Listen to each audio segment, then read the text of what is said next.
So, all right, I know I'm late tonight. Let me explain why. Um, and I'll eventually get to the hockey stuff. First off, in acknowledgement of my 1,500 subscribers, I want to wear Maple Leafs, not to kiss anyone's ass, and I'm gonna wear Canucks because of the people who subscribe to my channel. Majority of them are fans of either team. All right, maybe I'm kissing up just a little bit. Now, today, there's a video uploading as I'm talking to you right now of my stepson Malachi playing hockey, kind of playing hockey. He even had my hockey stick, um, and it, as I said to Yvonne, I said it's not Excalibur, um, and she laughed because it didn't make him a better player. Um, his team won 21-12, and he didn't have a point. 9 players on his team. That's some Dana Merzen right there. Anyways, but it was a fun little thing to record. I asked Yvonne's permission first, of course. Um, so we did that, and then I had to deal with some personal issues with the ex via my mother. So that was fun. And it's my son's birthday. Noah turned 17 today. Um, and for his birthday, I get 1,500 subscriber. Um, the 1,500 subscriber, came through while I was sleeping. I wake up, I got a note on my phone. I'm like, wow, 1,512. And my last check were 1,518. So I am having a very good day. And then we went to Castle Fun Park. I had forgotten just how much fun Castle Fun Park is. Um, playing arcade games. I played Galaga. Reminded me why I didn't play Galaga. Uh, Galaga eats your money fast. And I went in there. I played for 2 hours with 4 kids and the girlfriend, and we came out of there pretty happy. Then we had to drop her middle kid off at Cubs, which is a trip into Aldergrove. And then from there, we went and had dinner because, it was Noah's birthday, so it was his treat and his call on where we went. So, all in all, it's been a big day. And then we get home. She's made a cake. I have a piece of cake waiting for me over there that I will eat after I'm done this video. She made a cake based on Noah's request for any kind of cake he wanted. And he just got 3 birthday presents. I didn't get him anything. Yvonne went out and bought him stuff. So I am right now having one of the best days of my life. And I've honestly had a very rough week. I just, I haven't been talking about it with you guys, but I've had a rough week. Hey, Shadow. Yes, I have. And he's very affectionate with me right now because he hasn't seen me all day. And this is normally the time when I'm getting ready for bed, and he hasn't seen me all day. He's been sitting in this room waiting for me. So, as has his sister, but she's cool. She's just sitting on the bed, ignoring me. He meows now as soon as I come in the room, like, "Oh my God, you're here." Um, but yeah, so kind of a good day, and it's where it could have been a bad day. Um, there is something to be said for um, new girlfriends helping you deal with old ones, and you see things differently. So that's how my day's gone on. Let me go ahead and go over what I've missed tonight. So Tampa right now is holding things together against Calgary. Philly, while I'm talking to you people, has scored to take a lead on Colorado, and I'm watching another Philly game because I want to see if they can win 10 in a row. Because even though, yeah, it's in the overtime shootout age, 10 in a row is impressive no matter how you accomplish it. San Jose won in Ottawa tonight. Ottawa has now lost 3 in a row. And Boston loses in Pittsburgh tonight. That doesn't surprise me at all. I'm surprised that it actually took till overtime. But look at that. The goals scored by Marchand, Krejci, and Pasternak. And that's about the extent of Boston's attack. There isn't really a lot else to it. Boston does not have enough offense, in my eyes anyways, to be taken seriously. Um, they've really got to work on that. So, I was very happy about their win against Montreal, but in general, they just don't have enough. They may make the playoffs because the Atlantic Division's kind of weak, but yeah, and that means because Pittsburgh won, that Philly kind of has to win to keep up with these guys. It is crazy just how good that division is. It really is. Crazy. And I mentioned that in the video last night, so I don't need to mention that tonight. But yeah, it's been a good day. I don't know how else to describe it, and I'm trying to do the whole I'm hockey guy thing and all that, but because I've hit 1,500 subscribers today, and I feel great about it. Like, there's channels out there that they're big channels and don't really talk much about sub count and all that stuff, and I try to be as transparent with you guys as possible. The fact that I can sit here and I can talk to this camera and you guys watch it and you guys interact with me on any level, that amazes me to no end. I am eternally grateful for that. I try to make this as pleasurable an experience for you guys watching as it is for me making videos. Um, I've gone through a lot in the last 6 months. A lot has changed in my life, and I have done my best to keep the content flowing, to keep going with all this stuff, and provide things that are different. There was a question somebody asked me, am I going to do World Juniors? I don't know. That time of year it's going to be tough because World Juniors always takes place right after Christmas. You're looking at Boxing Day and all that other stuff. I don't mind watching World Juniors, but I'll be honest, it has been harder to watch since Canada's fallen off the top. And I don't know how much I'm interested in it right now. Most points this season from defensemen. Philly leads the way with 84. That's kind of surprising. No, no, don't claw me. Just stay still. Stop. That's just somebody fooling around, and I have to go deal with that because Yvonne's not here, so since the kids aren't going to bed, I get to deal with it. Which is fine. I can do that.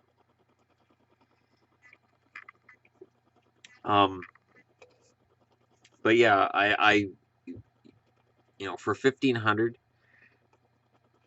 I feel like we're growing, and I'm excited about it. I'm happy about it. And I continue to buy stuff. Like yesterday, I bought this. Okay, the Leaf Centennial magazine. This has been in the store for months. And I was basically thinking to myself, I'm just going to wait till it goes on sale. But it's a magazine. Magazines don't really go on sale. They don't sell. They get sent back to the publisher, right? And so I thought, well, do I want it? Because I'm not a Leafs fan. I want a Leaf. I'm not a Leafs fan. So what convinced me? This did. Rick Vaive. Rick Vaive is a player who you don't hear a lot about from the 80s. And I don't know that you ever will hear a lot about him. But honestly, of the guys in the 80s who were dominant and goal scorers, I was a big fan of Rick Vaive. I was. Because Vancouver gave him away in one of the most lopsided deals in history. You'll hear about Marcus Naslund. You'll hear about Doug Gilmour. You'll hear about all these trades, but I'm telling you, the Rick Vaive trade was bad. Let me go ahead. I'm pretty sure it was for Derek.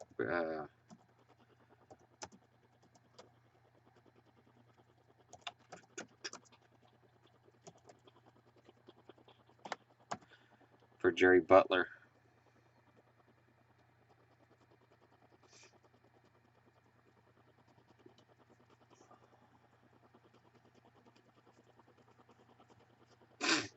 Oh, okay. Here we go. NHL Trade Tracker, history of NHL trades. Well, I know what I'm bookmarking. Hello, nurse. What show's that from? Okay. So the Vancouver Canucks traded Bill Derlego and Rick Vaive to the Toronto Maple Leafs in exchange for Jerry Butler and Tiger Williams. Tiger Williams was a very, very good enforcer who scored 35 goals one season in Vancouver. He was pretty damn good with the puck, and of course the one time that he rode the stick became his known goal, and it's still a goal celebration everywhere. He did it once. That was it. It wasn't planned. He did it once, and it became the famous shot. But Rick Vaive went on to a very good career in Toronto. Rick Vaive grew up in Charlottetown, PEI, and like many of his peers, dreamed of wearing blue and white. Today, he's considered one of the franchise's all-time greats, the first Leaf to score 50 goals in a season, 54 to be precise. Think about it. No Leaf had ever scored 50 goals before Rick Vaive. Dave Keon's being talked about a lot for how great he was, and Dave Keon, best Leaf of all time. I'm not going to argue with that. And some guy named Mahovlich, and there's some guy McDonald or something. I don't know. Kidding aside, there's a lot of names in Toronto's past. Rick Vaive, first one to score 50 goals. He recalls the 1981-82 season well. I had a slow start. After 30 games, I had 10 goals. Then all of a sudden, things started clicking. When I got to about 44 goals, the press started asking me, what would it be like to become the first person in Maple Leafs history to score 50 goals? I couldn't believe no one had done it. I thought with all the great players over the years, somebody must have done it. The right winger went on to score 50-plus goals in the next 2 seasons as well. During those years, only Wayne Gretzky and Mike Bossy scored more goals than Vaive. If you can get lumped in with those two guys, he says, even for 3 years, that's pretty darn good. Vaive had left Charlottetown in 1976 to play junior hockey with Sherbrooke Castors in Quebec. He moved down south 2 years later to join the Birmingham Bulls in the WHA, and in 1979 was the first-round draft pick of the Vancouver Canucks.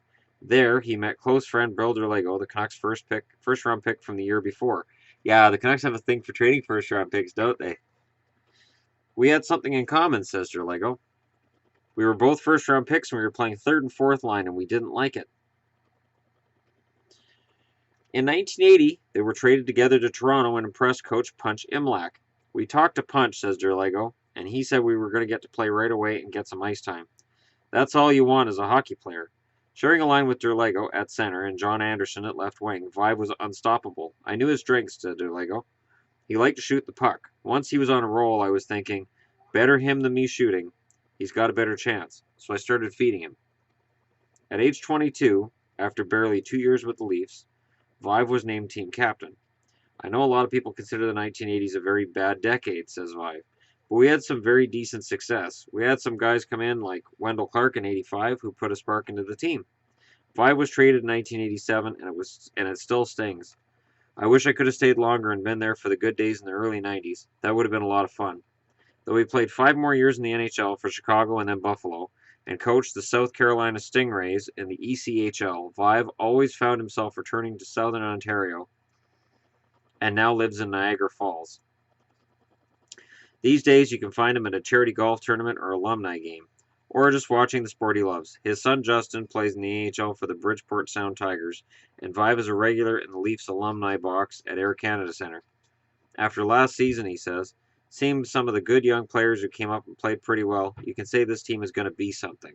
At some point in the near future, it will be like Detroit, a team that's made the playoffs 20-some years in a row, and every 2 or 3 years has a chance to win the Stanley Cup. So that's why. That right there. Those pictures of Rick Vaive in the blue and white reminded me of a time when I was a borderline Leafs fan. Because I never liked the fact that the Canucks gave up Derlego and Vaive. Going all the way back. I wasn't a fan of hockey at the time of the trade. I knew when I became a fan of hockey and I looked at Jerry Butler, who was nothing, basically, as a Canuck. Not saying anything about him as a person or anything like that. Just in terms of his contributions as a Canuck, it was not much of anything. And as much as I love Tiger, he petered out pretty quick after that 35-goal season.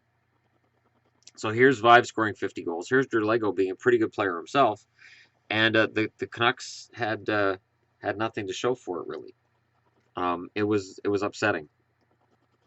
It was upsetting to me as a Canuck fan. And that trade, for me anyways, I put that right up with the Cam Neely trade.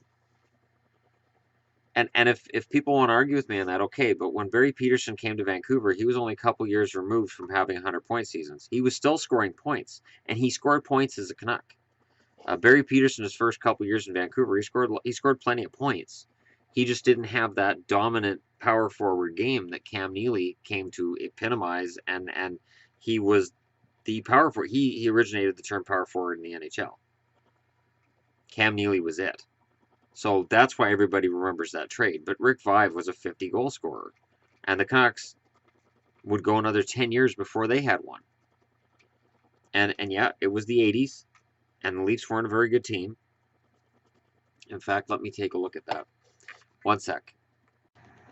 Okay, so I've got the guide and record book. Yeah, they were bad. They were bad.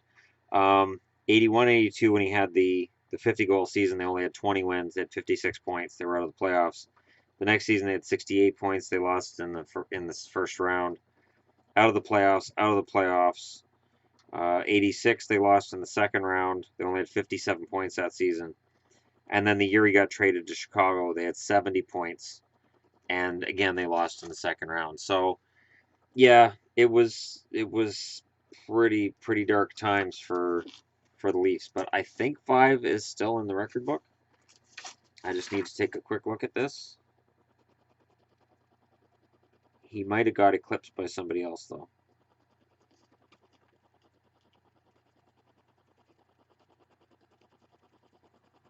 Nope, most goals in the season still Rick Vaive from 1981-82 with 54. So it's kind of easy to forget Rick Vaive because he did burn out rather quickly. 5 years later when he was traded to Chicago, he was not the same player. Let me just go ahead and take a look here.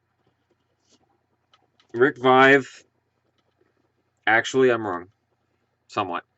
He had 54-goal season, then 51, then 52.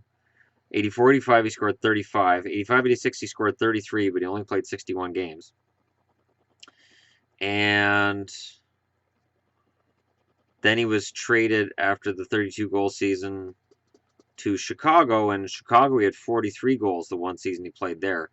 Then he was moved to Buffalo after scoring 12 goals in 30 games, scored 19 in 28 games in Buffalo.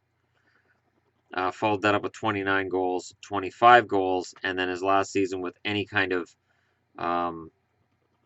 NHL time, he only had 1 goal in 20 games for Buffalo. And he finished up his North American career in the AHL with the Hamilton Canucks. I don't think he was Canucks property at the time, though. But it's easy to forget. It is, because of the fact that the Leafs were bad. And that's really, when people talk about a joke the Leafs are, that's when it started. That Harold Ballard era, that's when it started. So, but Rick Vaive's one of those guys who's got a kind of a soft place in my heart. He's sort of one of those guys that definitely I would qualify as one of my favorite players. And Drew Lego, he had 84 points in that 82 season. Then he had 37. Then he had 60. Then he had 62. And then he got traded to Boston, and it was a disaster. He had 21 points in 39 games in Boston. Went to Winnipeg after that, had 10 points in 27 games there. 86-87, and he had 9 points in 30 games in Winnipeg. Then he got traded to Quebec, had 8 points in 18 games, and the next thing you know, he's in Fredericton for 15 points in 16 games, and then he went to Switzerland. So Bill DeLego didn't have the career that Vaive did, but still, these were first rounders the Canucks picked up, and they threw them away. And this is why when prospects get traded, or a guy gets traded who might be struggling as a rookie, like, I look right now at the Oilers situation, and Puljujarvi, it looks like, is probably going to go to the AHL for seasoning. They may even send him down today while I was out at work, But, right away, you look at people jumping out like, oh, Oilers are ruining another prospect. And it's like, no. And it's not a bad thing that a guy's playing in the AHL.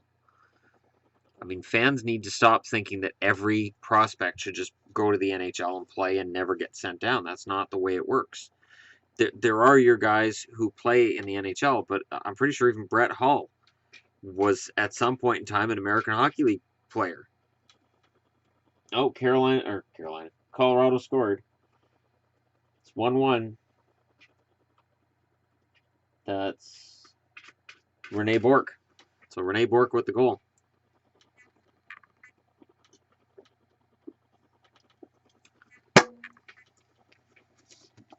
He's kind of having a good year this year.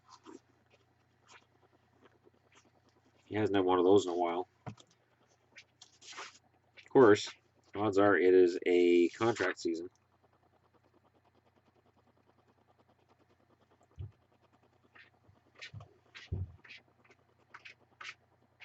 Yeah, at the time this was printed, Rene Bourque didn't have a job. He only had 3 goals last year for Columbus in 49 games.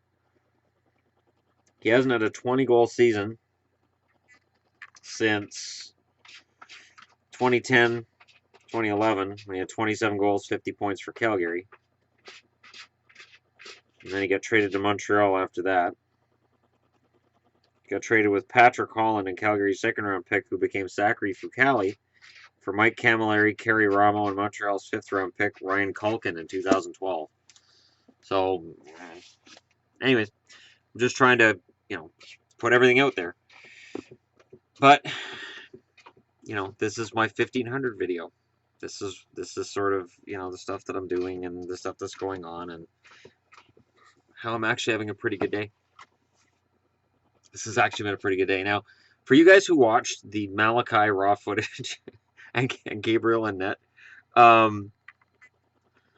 if you guys want footage from that hockey, I'm pretty sure I'm going to be watching it every Wednesday. If you guys want like a Wednesday kid hockey thing, it is kind of fun because they've taught them offside. It looks like they're teaching them icing. They actually seem to call icing a few times in this game. They're gradually teaching the guys the roles and roles and what they're supposed to do. And you can actually see the difference in the skill level from week to week. So if you guys want to watch that, you guys don't mind having, say, 5-10 minutes of footage a week, I don't mind doing it. It's kind of fun for me. I'll definitely let parents who are there know as well. This is what I'm doing, and if you guys want to watch the footage, it'll be on the Hockey Guy channel. And hey, if I pick up subscribers, I pick up subscribers, right? That's how this whole thing works. I would like to also take a moment here to thank anybody who has promoted my channel, anybody who shared a video, anybody who has, and this has happened. You don't get to 1,500 subscribers unless people are sharing your videos. Also, in honor of reaching this goal, combined with the fact that the hockey pool has been a pretty decent success, I would like to give a shout out to Got Jake for his channel. I will make sure that a link to that channel is included in the description for this video. You see, it's a funny thing. I don't have a problem promoting guys and saying, okay, that gray area comes up when it's like, okay, am I promoting a channel that's promoting me back, or am I just promoting something and looking like kind of a sucker out of this? There was one comment somebody posted on a video of mine the other day where they said, my video on this has more views than yours. And I'm going, oh, okay. So I looked at their channel, and I just looked at their views for videos. I pulled the comment because you're not really making a constructive comment.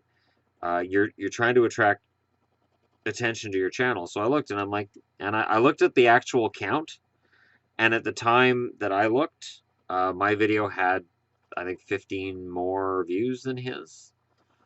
So I'm like, okay, well, it did, maybe, sure.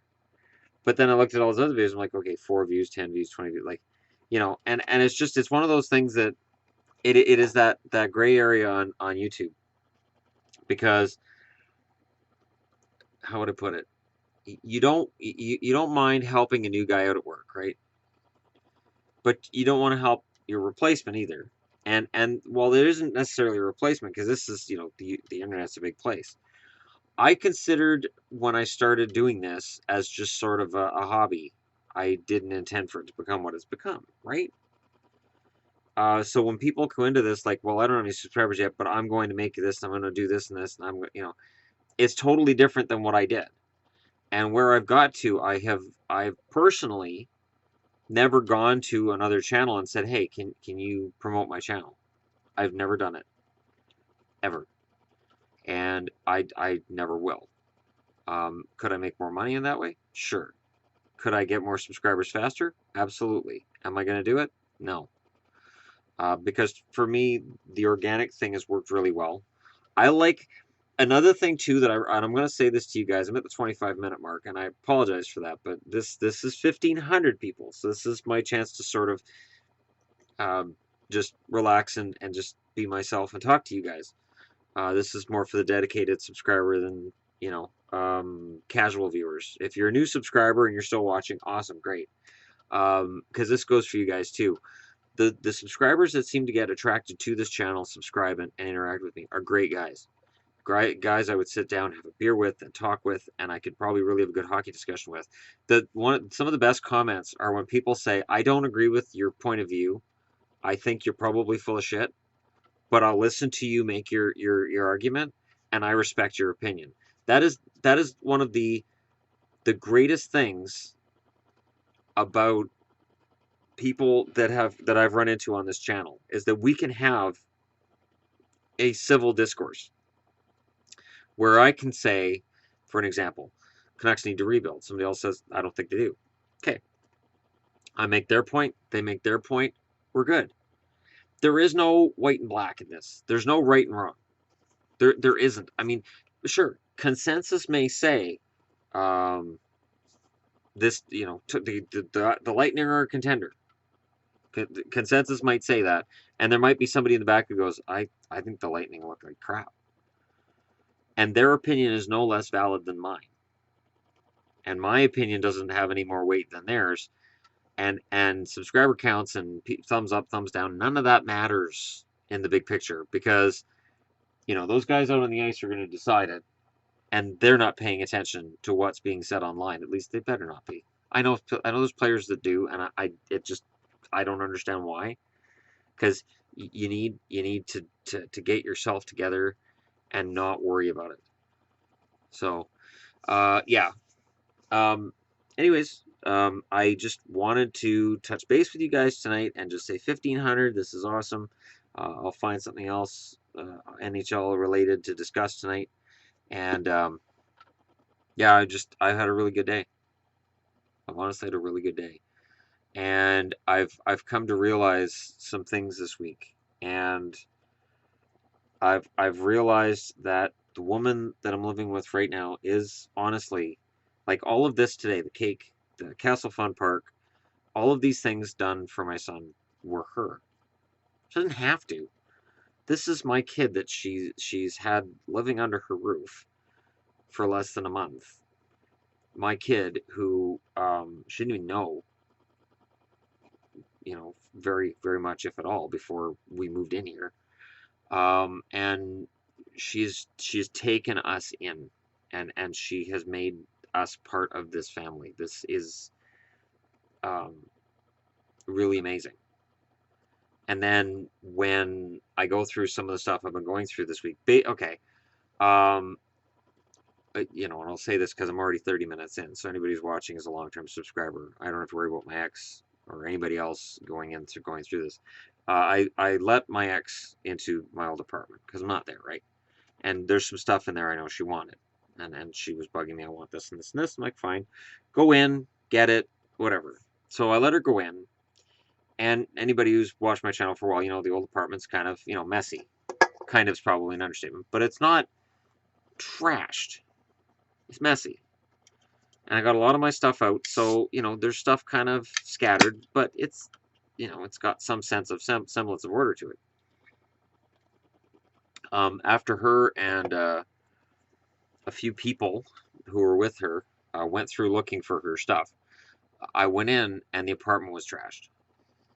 Things were broken. Obviously, things have been thrown around.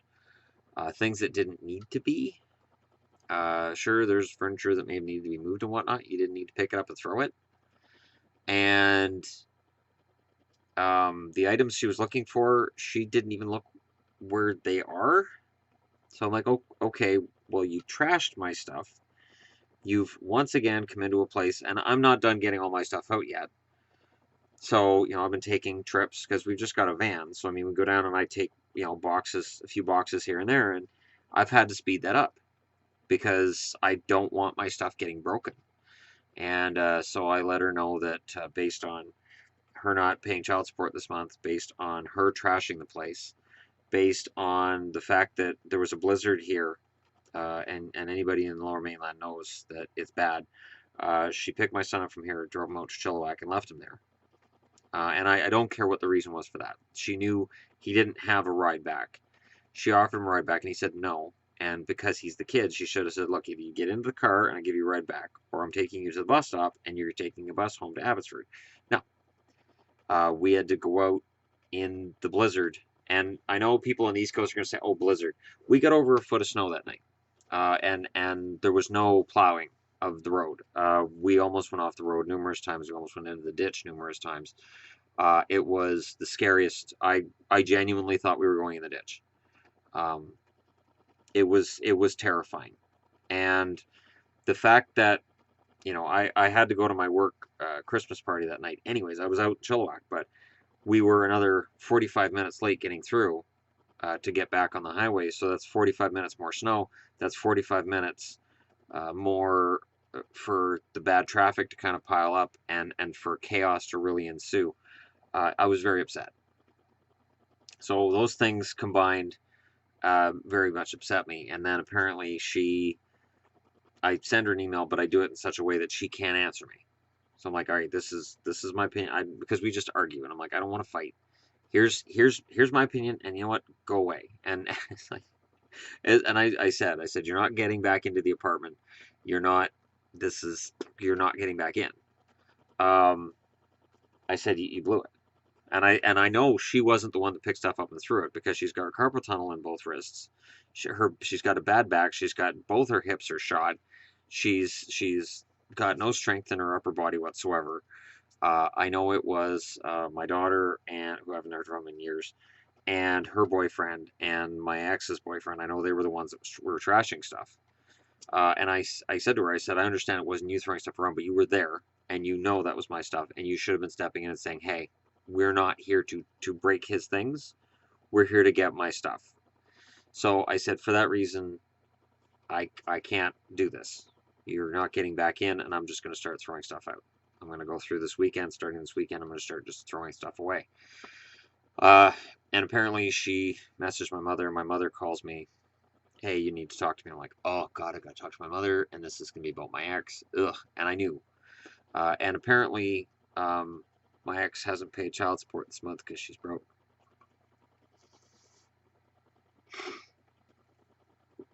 Uh, when my ex left me almost 3 years ago, it was for a guy who had a lot of money. Um, when I when I argued with the guy online a little bit, knowing that she had left me for him, one thing I said to him was, "Watch your wallet," because she likes to spend money. His response was, "I have lots of money. I have nothing to worry about." She's broke. My son came back from her place, told me she's keeping a budget. My ex only budgets money when she's broke. She only budgets money when she's screwed. And there were certain signs I heard. Like, I mean, he bought her a brand new car when she moved up there. And he bought a brand new house 6 months after that. And I mean, this is in West Kelowna. I mean, it's not cheap. And then she she just keeps buying stuff, and she keeps throwing hundreds around. Like, she just wads of cash all the time. I think, why are you carrying cash? People who carry that kind of cash, usually drug dealers. So I had the thought of, is he selling drugs? I know there's drugs that go on, and I know there's legal drugs. So before anybody thinks I'm implicating anybody in anything illegal, I'm not. There are legal grow-ops, and there are legal grow-ops in the Okanagan, and it's potentially possible that her boyfriend makes money off them. Whatever, it's possible. I don't care. I just thought it was weird that she just basically didn't need money, and I'm like, those. Those are all hundreds. What the fuck? Why are you carrying that kind of money around in public in Chilliwack? You're gonna get rolled. So, um, and you know, it's funny because when we were together, I would get paid, and she would take my bank card to the machine, take all the money out, and then give me back the bank card with like $5 left on it, and say that's the last little payday. I'm not making that up. There, that's to buy you snacks till payday, and there might have been 20, $25 on it altogether, if I was lucky. Sometimes it was 10. I was like, oh, okay. So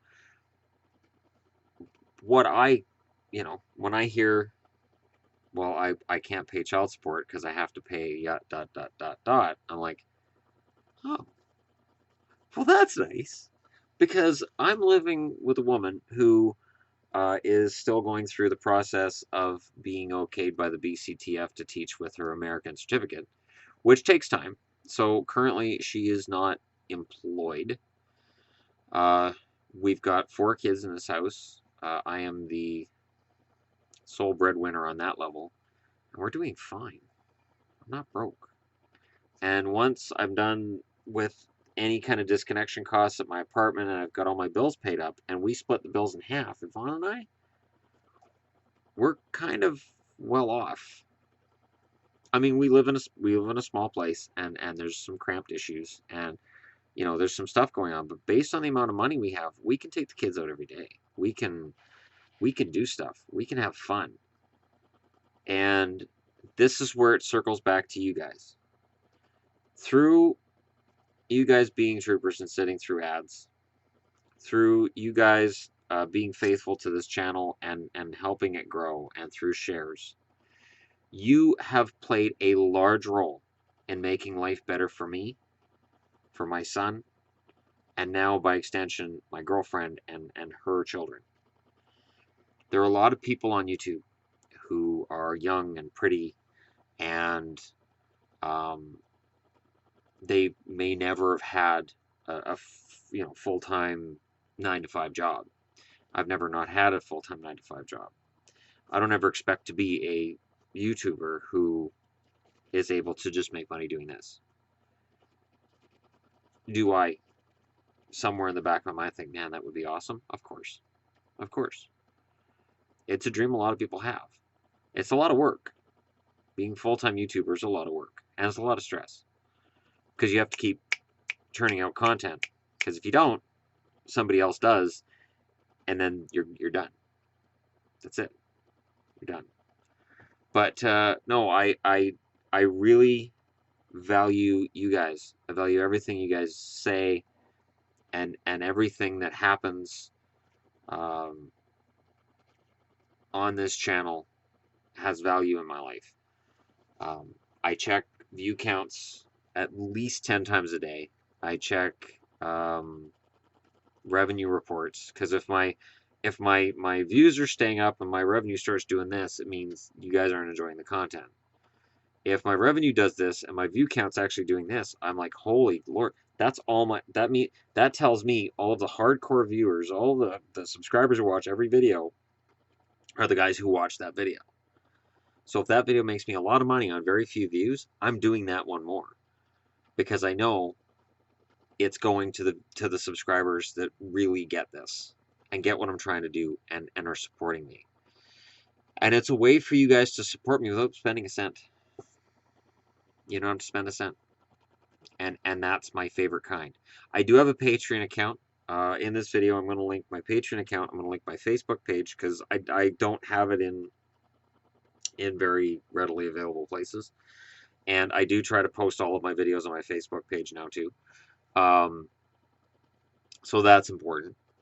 And that's another venue that should get my channel more views. Why are you guys fighting? I'm trying to have a nice discussion with you guys, and Landeskog's fighting with Giroux. Is that true? Oh, Voracek. Oh, Voracek's a crazy bastard. He can't fight for shit, though. Wow, Landeskog. Oh, wait, no. Oh, no, no. He landed a punch and he targeted himself out there. So Landeskog just jerseyed him. Oh, yeah, players hate fighting. All those sticks on the boards, they hate fighting. Yeah, players hate that. Yeah, that's their least favorite thing in the world. That's right, Gary Bettman. You get the fighting out of hockey because those players hate that. And if I had the sound on, I'm sure the crowd's just booing because there was a big fight. And Voracek tries to land a haymaker, and Landeskog just nope. Oh, he smoked him.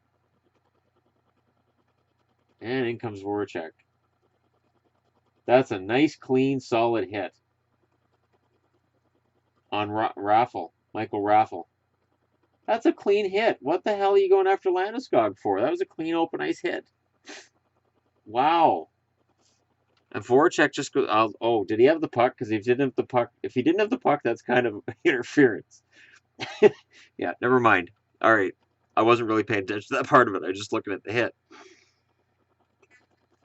All right, so there's my live reaction to a big hit. This is over 40 minutes. If you made it this far, thanks for watching. You guys are awesome. And I will be doing one more video tonight. It won't be 40 minutes long, I promise. I'm not going to be wearing the Leafs. I'm just doing this to recognize, yes, most of the viewers. Okay, not most of. Okay. In terms of fan bases, the Toronto Maple Leafs fan base is the largest fan base that this channel has.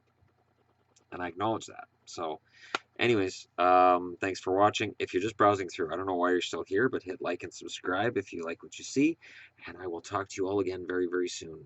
This has been very much hockey and venting and wonderment. And happy birthday to my son on this wonderful day. And he never had a birthday party before.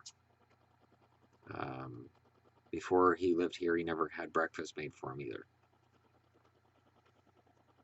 Ever. So, yeah, life's good right now. This is why I said the other day, it feels like a family. For the first time in my life, I feel like I'm part of a family. This is really great.